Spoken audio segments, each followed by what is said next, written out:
Hello दोस्तों, आज हम एक ऐसे टॉपिक की बात करने जा रहे हैं जो सबकी ज़िंदगी से जुड़ा हुआ है, the hidden truth of pesticide. Pesticide ने दुनिया को भूख से बचाया, डिसीज़ को कंट्रोल किया, लेकिन साथ ही इन्वायरमेंट और ह्यूमन हेल्थ पर सीरियस इम्पैक्ट डाला। तो सवाल ये है, ये शुरू कहाँ से हुआ, पहले क्या था और आज क्या बदल गया है। आइए जानते इस पूरी वीडियो में। पेस्टिसाइड कोई आज से यूज नहीं हो रहा है, इसकी हिस्ट्री 3 पीरियड्स में डिवाइड है। पहला पीरियड 1817 का था। लगभग 4500 साल पहले सुमेरियंस ने सल्फर कंपाउंड का यूज़ इंसेक्ट और माइट्स को कंट्रोल करने के लिए किया। उस टाइम कोई केमिकल इंडस्ट्री नहीं थी, जो भी यूज होता था वो नेचुरल सोर्स से आता था, जैसे प्लांट, एनिमल, मिनरल। इस टाइम पेस्टिसाइड नेचुरल तो थे, लेकिन सेफ होने की कोई गारंटी नहीं थी। दूसरा पीरियड 1870 और 1945 के बीच का था। इस दौरान लोग इनऑर्गेनिक सिंथेटिक मटेरियल यूज करने लगे। स्वीडन में कॉपर और सल्फर कंपाउंड फंगल डिसीज के लिए यूज हुए थे। बोर्डो मिक्सर जैसे कंपाउंड डेवलप हुए। यह इंडस्ट्रियल रेवोल्यूशन का टाइम था, साइंस फास्ट ग्रो हो रही थी। लेकिन फिर आया वर्ल्ड वॉर सेकेंड के बाद का दौर।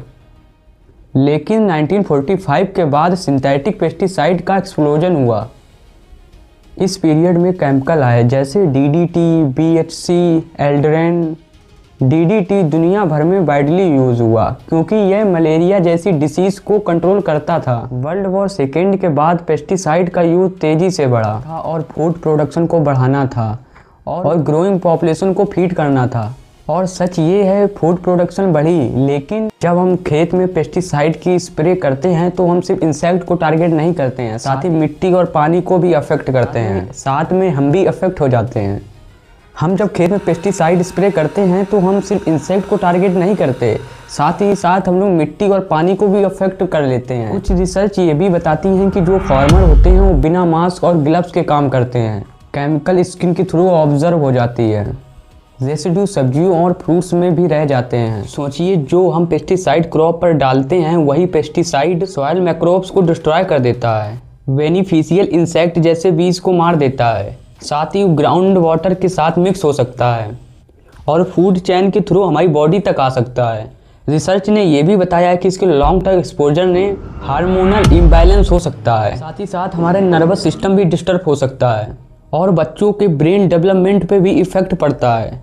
यह स्लो पॉइजन जैसा है, ये तुरंत इफेक्ट नहीं करता, इसके कई सालों बाद इफेक्ट देखने को मिल जाते हैं। सबसे दुखद बात तो यही है कि जो फार्मर हमारे लिए खाना उगाते हैं सबसे ज़्यादा तो वही रिस्क में होते हैं। आज क्या चेंज हुआ है, लोग अवेयरनेस की तरफ बढ़ रहे हैं और लोग ऑर्गेनिक खेती की तरफ शिफ्ट हो रहे हैं। गवर्नमेंट रेसिड्यू लिमिट सेट कर रही है, लेकिन फिर भी हमें वेजिटेबल्स में हाई पेस्टिसाइड रेसिड्यू देखने को मिलते हैं। फार्मर सेफ्टी मेजर को फॉलो नहीं करते। यह प्रॉब्लम ख़त्म नहीं हुई, फॉर्म शिफ्ट हो गया। तो पेस्टिसाइड की कहानी कोई सिंपल नहीं है। पहले नेचुरल थे, फिर सिंथेटिक की तरफ शिफ्ट हुए, फिर प्रोडक्शन भी बढ़ा, फिर हेल्थ रिस्क भी सामने आए। पेस्टिसाइड ने दुनिया को फीड किया, लेकिन उन्होंने एक साइलेंट हेल्थ क्राइसिस क्रिएट किया। इसलिए सोल्यूशन यही है, हमको अपना क्लाइमेट समझना चाहिए और अपने कल्चर के हिसाब से चीज़ों को करना चाहिए। फार्मर को एजुकेशन भी देनी चाहिए, तभी हम सिक्योरिटी और हेल्थ के बीच का बैलेंस बना सकते हैं। Thank you.